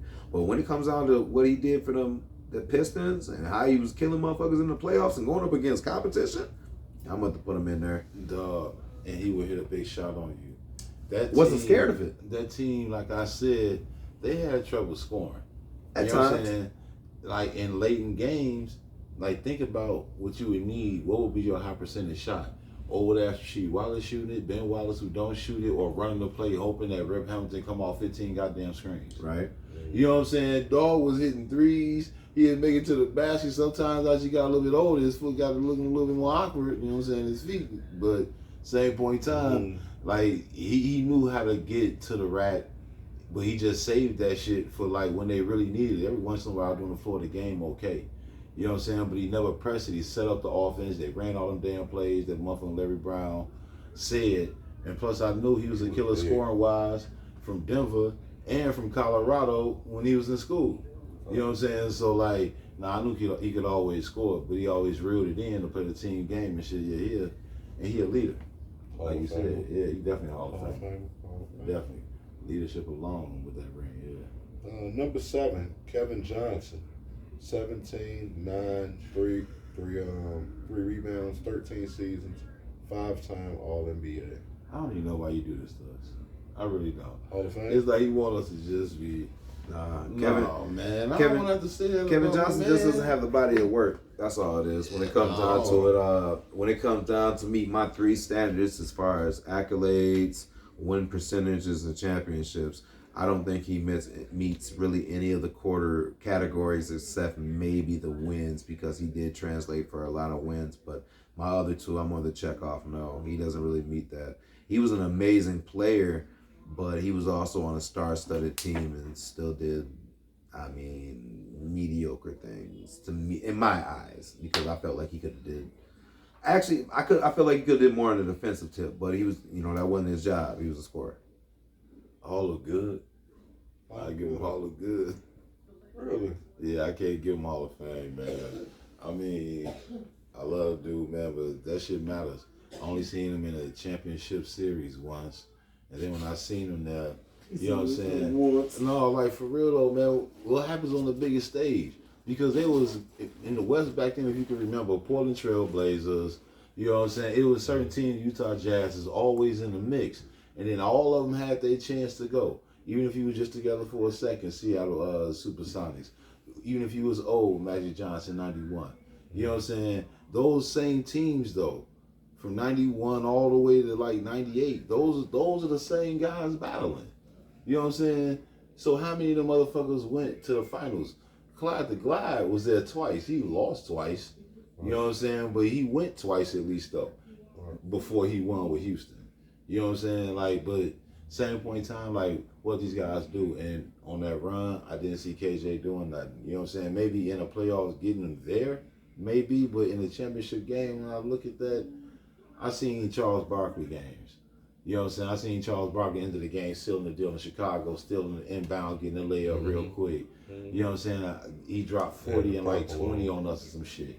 You know what I'm saying? That damn game, like, I remember his standout games. I don't remember standout games in any games that mean anything from KJ. I remember highlights and knowing he probably averaged, I ain't gonna say for a career. I know during his best years, well, his he career averaged he about averaged 17, 9. Yeah, I'm thinking about his best years, about 23, 24 points a game at the most. You know what I'm saying? Like, I know. he was a good player. I know at one point him and Tim Hardaway, the only two players in the league that averaged 20 and 10 for a season. Yeah, dog was nice. Yeah, he was nice. I always liked dog. All are good. All good. All are good. Hurt my heart to say it. Man, mine's to Tom Chambers, 18, 6 rebounds, 2 assists, 16 seasons, 4-time All-Star. Absolutely not. No. No? No. Man, I don't even want to disrespect you, but hell no, man. Damn. Hell no. Kind of what you Yeah, did. one dunk I mean, on Mark Jackson. Yeah, that is it. It's just like, 18 man, and 6. For me. 18 and 6 for 16 seasons. No. That don't mean nothing to me. Only reason Scotty's in there because all of the winning. You know what I'm saying? So if you ain't play with Mike, that take him out the race too because Scotty's stats for a career are not all that impressive. Okay. So 15 points, you what is that? You really Rory winning 7 rings and shit. really gotta highlight those achievements and that winning percentages. You know, stats can be misleading at times too. You know, because you can be very good on a shitty team. I'm pretty sure we could look at some of Iguodala's stats, and his stats might look kind of up and down. But let's not forget that man was putting up 30 and 40 day in and day out with a very malnourished 76er team. Mm-hmm. Until he got with a good team and then started taking it. Thank the Lord, because he's a good guy and I want the best. He's a for good player. But he missed all of them game winners in Philly. All of them. Every time they said, here, bring us home. When you making all the rest of the shots, I could see that because he was literally, I think, the only guy scoring at times. There was nobody. I mean, I watched this guy put up 38 shots and maybe missed maybe 8 of them. Like he was about, and one of them was the last one, like you said. Like, I'm trying to tell you, because I used to watch SportsCenter religiously every day. This motherfucker would be on here when there was a Philly game. I would see, no matter what the highlights were during the game. You knew he was going to miss that last shot. Whenever it came out to the last shot, they gave him the ball. It was a hero ball back then. Yeah. And he was AI after AI. Yeah, get this motherfucker the ball. Man. It wasn't him, though. They trade forced him, and he was never a true one. Yeah, he was, and even during the game, but not a closer. At that age, he could have been, because defensively, he was the shit. And that motherfucker can get all types of layups, and he can hit jump shots sometimes. But I'm talking about way back then. But as a closer, you know what I'm saying? You know how even LeBron was that dude, but he still needed D-Wade to close games. And, you know what I'm saying? Kyrie to close games, that helped. You know what I'm saying? Like, yeah, man, he was young, but, yeah, they just played it wrong with him. Love that dude. Paula Good. Hold on, who we talking about again now? Hey, Tom Chambers. Tom Chambers still? Oh, hell no. Hell no. Okay. That conversation moved to Andre Iguodala. All right. Alvin Robertson, 14 points, 5 rebounds, 5 assists, 10 years in the league, 3-time steals champs. One of only 4 players and the only player in league history to have a quad double, doing it with steals. 3-time steals. Do he got the most steals ever? No, but I believe he's right up there. I believe he has the average ever for the season. I mean, for a career, he averaged like stupid, like 2.9 steals per game for the season. I mean, for his career. I'm gonna have to say no, man. He gonna have to go and get on up out of here, man. Nope. 3-time steal champ. 3-time steal champ.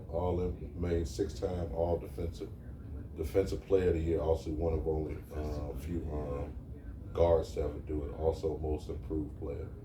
And you said how many times did he defense on the all defensive team? 6. Yeah. And then for his career, he averaged 2.7 steals per game. For a career. 2.7. Yeah, in 1 year he averaged 3.7, 3.2. How many years that boy played? Did he 10. get a whole 10? 3.7, 3.2, 3, 2.6, 3, 2.6, 2. His final That's year. some bullshit. His final year in the league, he averaged 2.2 steals. I don't like where this little game of yours is going. All right. I'm gonna say that shit. I'm gonna say this shit. I don't like I'm these just questions. asking questions. Hey, look here, man. I ain't even talking Because now, today. I'm on just one asking hand, you questions. convincing me I'm being that Alvin moderated. Robinson should be in the motherfucking Hall of Hey, he Fame. was a dog, man. But there's other motherfuckers who ain't in the Hall of Fame like a Rob Borey. And then be even in our mind in some of these other questions, niggas that ain't making it, but this nigga is making it. Dog. It's weirding me out, man. It's weirding me out. Let's see. Does Dog make it? Let's see. Most steals. Does Dog make it Most for me? steals, nigga. That's John Stockton, ain't it? Nah. Most Yeah, absolutely. John Stockton. No, he both. Yeah, he both. He's Yeah, both, bro. that's Like, why I be tweaking with Yeah, motherfuckers yeah, be talking about this yeah. nigga ain't that nigga. Exactly. I'm like, John bro, Stockton and is that's that by a nigga. long shot. That's how the assist is. That's how the fucking steals Yeah, is. it's fucking them It's right by a up. long I'm gonna tell you like this. Like, hold on, dog. No. John Stockton has 3,265 steals.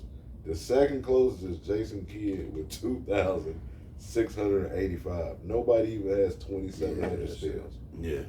But what is it? He's 11th all time.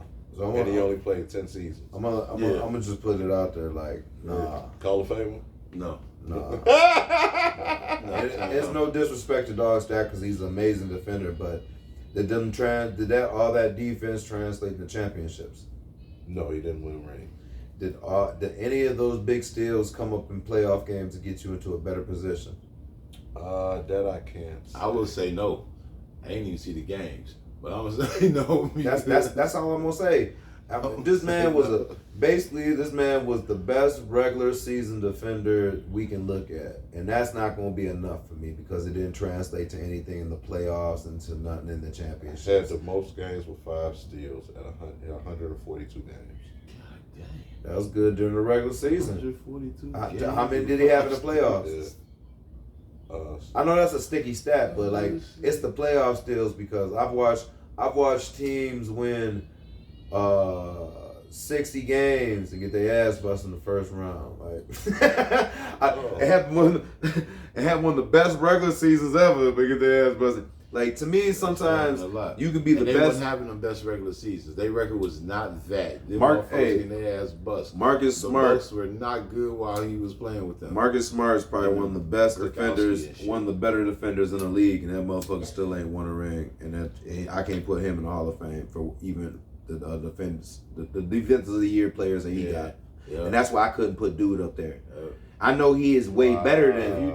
I know he's way better than Marcus Smart at probably defense. You gotta be like Dennis Numbers got Rodman. far better in the playoffs. Oh, okay. 20 points per game, 2.8 steals, 6 assists, 5 rebounds. I just want him as the defense, I guess. Playoff. You talking about the first round where they was probably getting bounced by But somebody. he only won 4 years though. Yeah. and you gotta score. That means you gotta score some more points when you know y'all finna lose. That fall back to kind of yours too. That longevity one. Yeah. I ain't saying I it's his love fault, but them Allen teams suck. Robinson.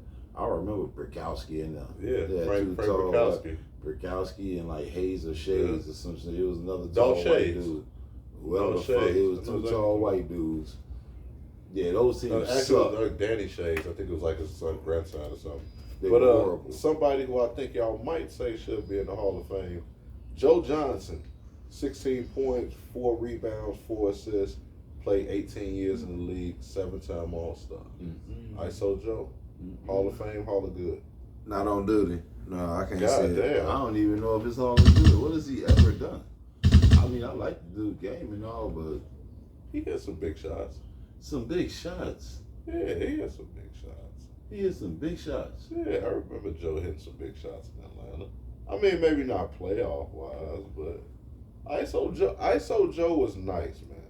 I like Joe's game, but still, he was. I thought I did 7-time All-Star. I thought it was a little excessive. It was some years where I didn't think he should have been an All-Star. That's just my opinion. I But really his like game dog was game. nice, though. I really like dog game, but if I go off the basis of what I just said, it never really translated into a lot of playoff wins, and I felt like Joe had some good teams that he played with that he could have took a little bit better advantage of, and I seen him kind of like sizzle out in some big moments where they could have used him, you know, his shooting a little bit more. And it wasn't that he wasn't taking the shots; he was just missing them shits. And that's just the fact, you know what I'm saying? And I really liked him, especially with the Hawks. Yeah. But the way He was supposed to be straight. no, he was straight. He just it's injuries and everything. He just got Paul Pierce and Kevin. And one hand, y'all just told me the KG wasn't old and Paul Pierce wasn't old. Now they too old when they get to Brooklyn a year later. I didn't say I didn't make no excuse. And they get motherfucking. They get I didn't this make no young excuse boy. for him. I said more on no. the floor than he can do I said more on the no. floor than motherfucking Ray Allen can. And them motherfucking team didn't do shit. To me, it come down to the playoff wins with Joe. He had a good look when he was with the Atlanta team, but I've never seen him have any other success besides that well-run Atlanta team. They got their ass busted very abruptly in the first round, and I'll keep saying that because man, there ain't no way in hell. Well, they had like 65 wins, something like that, 68, 65 wins, and got their ass damn near swept in the first, if not swept. No, I think they won one game. I think they won the first game, and I think they lost every single fucking game after that. Like, God, that team is predictable. They like the Miami No, Dolphins. they I hate just to tell everybody that good shooting Miami teams. Dolphins are real fancy. Normally, But good once you shooting get the teams don't timing go far. Once you bump them on the line, the timing is disrupted. As Peyton Manning, this don't work in the playoffs, motherfucker. Third player, Joakim Noah, 8 points, 9 rebounds, 2 assists, 13 years in the league, 2-time All-Star, 1-time defensive. You talking about Noah? Yeah, Noah. Hell no. Hell no, All man. good. It's like you all want us to good, just man. disrespect our guys or something. No, like all good, man. Listen. no, and the reason why I said no is you also have to put in his college. He also won. He also won back to back with Florida, and then he also had a good high school career with Hell's Kitchen in New York. I'm still gonna tell you no. I want to say yes so bad. I'm still gonna That tell you no. Florida team was hard. It was, but it was And he like you spearheaded said. That Florida team was hard. But that's the Hall of Fame is. They combine everything. Yeah, I know, but the whole team was hard and never translated to enough in the NBA. I know he had all the heart and the passion, but it just never translated. There were some times where he could have took a little bit more advantage of some opportunities, and he fizzled out. He was a great rebounder. He was a great guy. But he was a terrible free throw shooter. He was a terrible mid range shooter. Well, Chamberlain was a terrible free throw shooter. This nigga had 100. I ain't having this conversation.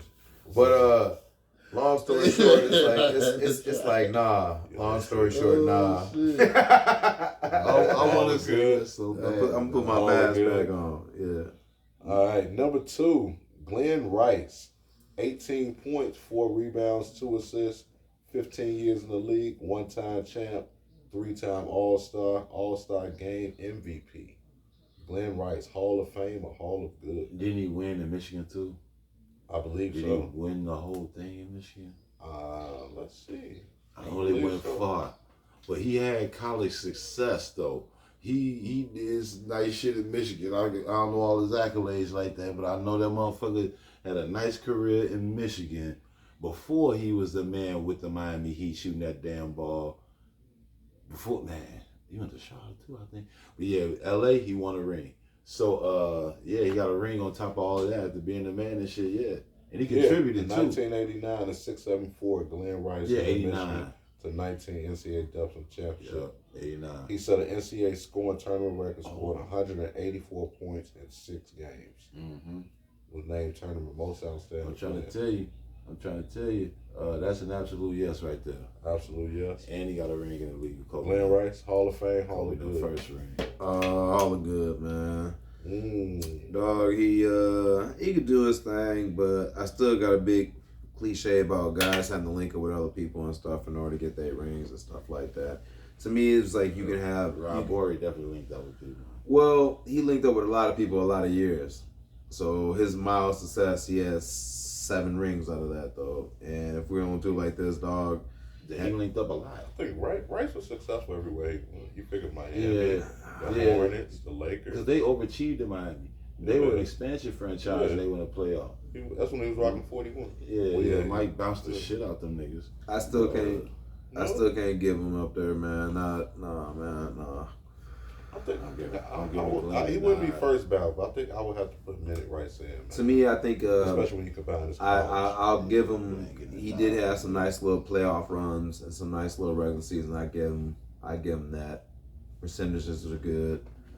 I'm on the X amount on the championship rally a little bit, even though he do got the one, but it's really gonna come down to some accolades too. All right, man. Sometimes. I don't mean to be picky at your comments, but if you talking about motherfuckers linking up with motherfuckers to get rings and you looking at like they shouldn't get into the Hall of Fame, I mean, then the whole NBA nowadays is fucked up, and none of these niggas should be getting. No, not like that. I'm telling him he had opportunity when he was by himself to run his own team and stuff like that. By the time this guy got down and was like, "Damn, man, I'm gonna need me some help," dog went and got some help and won it. Kevin Durant. I put a knock on dog. I don't think he is. I really don't think he is. Kevin Durant? If KD was to stop playing right now, I don't think he has enough accolades to put him in the Hall of Fame right now. MVP of the finals 2 years in a row? That's kind of a big deal. I think he would absolutely be in the Hall of Fame. I don't know, man. I don't know. He's one of the top 3 small forwards to ever play this game. Yeah, but he literally had to go get up with the Warriors to get his first ring, and that's tough for me to go up there like that because that's a link up like that. Just like I would have looked at. At least you consistent in your comments. That's tough. That's tough for me. A lot of people say that. I'm not the only person that say that though. A lot of people say that. A lot of people. But Hall of Fame, no, I feel like that ain't even questionable with Kevin Durant. I don't know, man. I don't know. I just don't know, KD, man.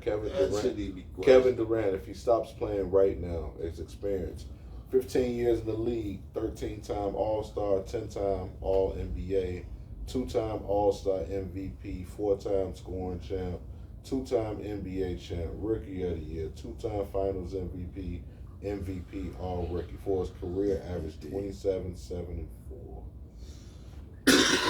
No way, bro. You bugging. Yeah, I don't. He over if he stopped right now.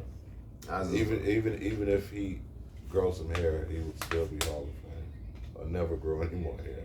Oh man, he got the smooth look up for the start of the season, man. Yeah, he got the smooth. But last one of the day, man, Jamal Crawford, 14 points, 2 rebounds, 3 assists, 20 years in the league, 3 times 6 man.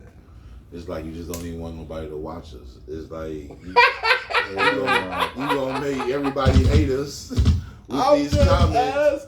I mean, but a nigga gotta be honest. Hell no, Jamal Crawford ain't going to no damn Hall of Fame. Hell no, man. What? All them bum ass teams he played on, man. And he was always a 6 man. This nigga wasn't even. No, man. 3 times 6 man of the year. So what you mean to tell me is a role player who never won nothing with mediocre stats should be considered. I'm just This asking. ain't even a consideration. This is blasphemous. What do you saying, though? Hell no. You know what it is. You know what it is. You got the tape, Pastor Beverly. Everybody ask me that, man. Hell no, man. Hell no. Hell no. The shot, man. You don't make Hell it. no. You don't make it. He don't make it. You ain't gonna make it, dog. But he had, bro, just in some of his 17, 17, 14, 17, 20, 20, 20, 20, 18, 14, 14, Man. 17, 19. He was a bucket, man. No. Playing against Listen. the B team. Listen. That nigga, he was on second I will string. tell you, no. It's not even not. It wasn't just even the B team because that's a real discredit. Because Dog was a good closer, all right, and Dog would close out them games. He come in first. He's 6 man, so he coming in And first, playing against some starters. Crazy. And he, but that's the crazy But part. he also playing against Eric Gordon. But I'm hear just me. saying. Yeah. That's the crazy part.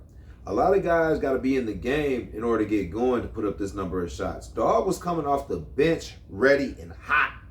That's a if you know basketball, it's something. It's a pause between shoot around and tip off to when you come in, because your ass might not come in to the beginning of the second quarter. You know how long that's a long time. Dog will come in ready.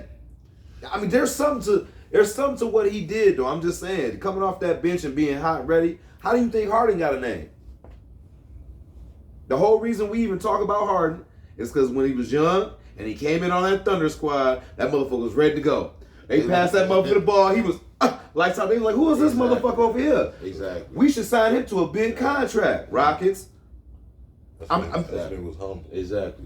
That was that's when he was the best player. That's That's when he was the best version of That's why himself. it's a big difference because who you got to guard. Because one Even night if you you got to watch- guard Dame, another night you got to guard Caldwell Pope. That's the difference. You know what I'm Right. saying? Like on the real, it's way easier guarding Caldwell Nice Pope. Harden was in Arizona State, man. I want to beat him in college.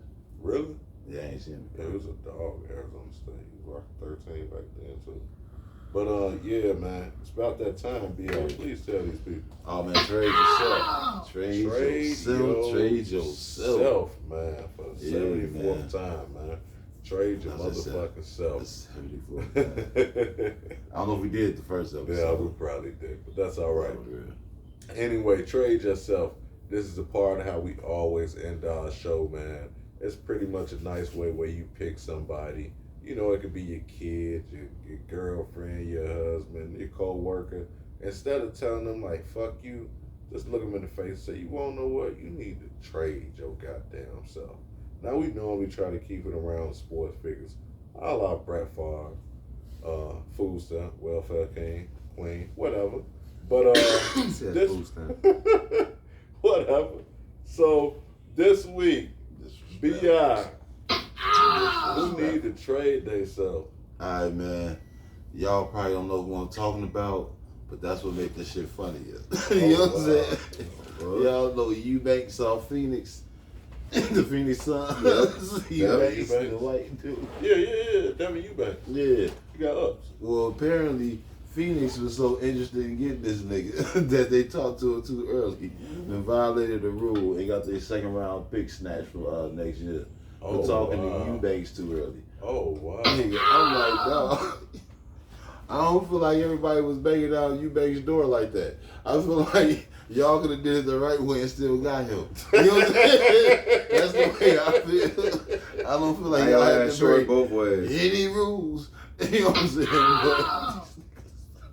saying? You stupid as hell. These niggas like, oh, we gotta have him. The waiver wire went out. Means And necessary. like, you know what? He said, "Oh, we gotta have him."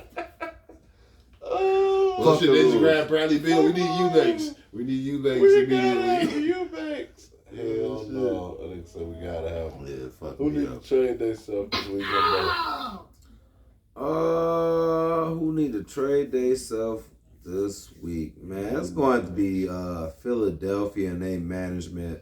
Just for the fact that even when James Harden was trying to come and play to the away game, y'all still wouldn't let this motherfucker on the airplane and fly with. And that's just got to be just dusty. When we talk about a lot of dusty shit, that's probably the most dustiest shit ever. And then y'all end up losing. Like that. You know this nigga probably had like some cow print Louis Vuitton luggage or something. I mean, he probably stood out in the whole fucking airport, to be honest. He probably had the stripper on him, wearing her. Probably. Who fucking knows? It's but it's the fact that, like, even when this man tried to at least come out there and attempt to come, y'all still denying him. So don't talk about y'all gonna be cutting this man pay from the games and stuff because y'all denying him. And that's the weird thing when you start playing with people's money. Work? Right. Yeah, how does that work? If he's trying to go to the game, so we still get paid for that game? I'm gonna tell y'all need to trade That's a public report. Y'all not really handling this the best way, because I feel like this whole mess could have been averted at the beginning in the off season, but the owner feels like he also want to keep fucking around and keep it because he feels like he can mend something. Then you pull a trick like this. That's some real dusty shit. So y'all going to trade yourself for that, man. I mean, as a fan, I don't even appreciate that shit, and that's a fact. What's funny is I actually heard Mike Wilbon before that shit happened literally say, shit, because they asked him what they should do with Harden. That motherfucker said, don't even let him on a plane. He's like, he literally said this shit. Like, don't even let him on a plane. Just tell him to just go home or whatever. Trade him immediately. You know what I'm saying? So it's actually funny that he said, don't let him on a plane. But you could have been took care of this shit months ago. I don't know. Yeah, they should have. That's what they should have. But you see the owner sitting here. That's what Mike Wilbon was basically saying. Okay, so at first, Harden makes the comments. He gets a fine, and then the owner comes in and was like, well, you know, he got the fine, but he's still going to be playing. And then now y'all doing this, and then you pull this trick. Like, what the fuck is the end game? Like, let this man, like, trade this motherfucker. It ain't that nobody's looking. You just you want too much. If this really you don't want this, let him fucking go. You see people do it all the time. I don't know what you think you're going to get for him. Just let him the fuck go. I mean, final year's contract. I swear to God, they just like be on some asshole shit. They're more than some asshole shit. Yeah. Right. Trying to show motherfuckers his job. Oh, this is what I do. If this motherfuckers don't move, so I say you move. Wizards. What do you got? Picks, and just give me who you drafted last. Anybody here. Give me 2 people and an 8th rounder. Calls? You could take any. I'm about to say, I'll trade his ass anyway. Give me Johnny Davis. Give me Johnny Davis. Hey, 2 8th rounds, just somebody want to fucking play. Did I tell y'all seen that nigga balling? He was balling, but just give me somebody who wants to fucking play for us. Some future. This year, you saw him? This year, yeah. Yeah, moving in preseason. He got some more runs this year in the preseason. Good. Yeah, Johnny Davis was out there. He was looking nice, man. He was running that floor, making good little crisp pass, finishes. I ain't get to see all that at Wisconsin shit. I didn't know what he was actually He capable of. was good at all that. Yeah, he can play. Good, man. Good. Happy to hear that. Need to trade themselves, man. The little bald head, Jada Pinkett. Just need to go ahead and trade ourselves, man. I'm so sick of I'm so sick of seeing that little pea head on that little book. And she just keeps, like, I can't even watch Independence Day no more because of that goddamn girl. Ruined the movie for you. No, it's more than that. She done ruined relationships for anybody. Man, then got all the give up all hope. Yeah, got all the thotty-yotties out here listening to it. I thought she was one of the good ones. You just gonna be fucking and having entanglements and then want to put all our business at the red table. You know what I'm saying? For everybody to watch and open up when we should be having this conversation at home in our mansion. In our third master bedroom. They wonder why men want to act a certain way. Because fair is a place where you judge pigs. It ain't gonna be fair. It ain't gonna be fair. It ain't gonna be fair. That's accountable language. I like that. I didn't make that up. But same point in time, it ain't gonna be fair for us. But knowing that, that's why motherfuckers behave the same way. I'm trying to tell you. Like, I'd rather not even have all the problems. I heard that. But man, appreciate y'all rocking with us. Episode 74. You want to cue that? Man, we're gonna go ahead and pay these bills. Man, we got to give a shout out Saturday night. If you in the La Crosse, Wisconsin area, I need y'all. If you hungry, man, go check out Press Break, man. Downtown La Crosse, Wisconsin. Got the cheesy beef, the cheesy nachos, and hey, if you up, man, you want to listen to some good music or something. Or maybe y'all want to play some cards. You want to listen to some great pick your kind of like old school music, kind of like The Box. Download that app, man. Bump that radio, man. Check out my boy Detroit Manuel, man. He always got great music, man. Trying to bring it back like how it used to be. And then also a breath of fresh, man. Check our brother Father Focus out over there, man. If you're in the La Crosse area over there on the south side, a breath of fresh over there, I believe in the Jackson Plaza. Excuse me. All the latest gear, man. The retros. Also, if you need your sneakers restored, check him out, man. He can restore your sneakers up in there, man. Really good brother. And also the closet. Where can they find the closet at? On the corner of 5th and King, man. Go Yes, holler at my sir. man JV, man. Yes, sir, man. Gotta represent, man. Gotta support. And also King KO Car Wash over on La Crosse Street. We in Wisconsin. You already know, man, that snow already coming. So it's already came out a little bit today, man. You want to get them cars winterized and cleaned and shined and all that, especially waxed, man, before that winter hit. Go check out Cuz over there on La Crosse Street doing great work, man. King KO Car Wash, episode 74, man. It's in the books, man. I'm your co-host, Omar, a.k.a. O'Milly, a.k.a. that dude, a.k.a. Mr. Rello. If you know, you know. Happy Halloween, man. Y'all out there be safe, man. Episode 74 is in the books. 75, man. Next week is going to be huge, man. But I'm going to let these brothers take it out. Bear down over here. A.K.A. The Bear, A.K.A. Patrick Beverly. Pat Bev. I'm your boy Hey, you Bills, see the man. camera, Old you head see get it, with ref. us. You see it, ref. This nigga hit. Oh, man. French Loaf, man. Happy Halloween, y'all, man. You already know Mr. Henny Pack Hendo T, baby. This how this motherfucker walked in the house, though. Yeah, that's how he walked in the house. That nigga has something to prove. Shit, at least you won during the game or something. Right. I don't know what you Facts. supposed to be. This is That's on you. This This on to you. The music. no shit. I'm like, hold on. Oh, I'm looking like my dog ain't getting out. Oh, Millie with the stats and facts. No, really, no Hendo gon' tell you the truth. Take that helmet off. What's dude that be doing the college games? He always be throwing them ones. I get some whipping them balls out. If I had a bunch of them little motherfuckers, man, hey, you see the tail though. Hey, That nigga got a tail. Hell. let's go.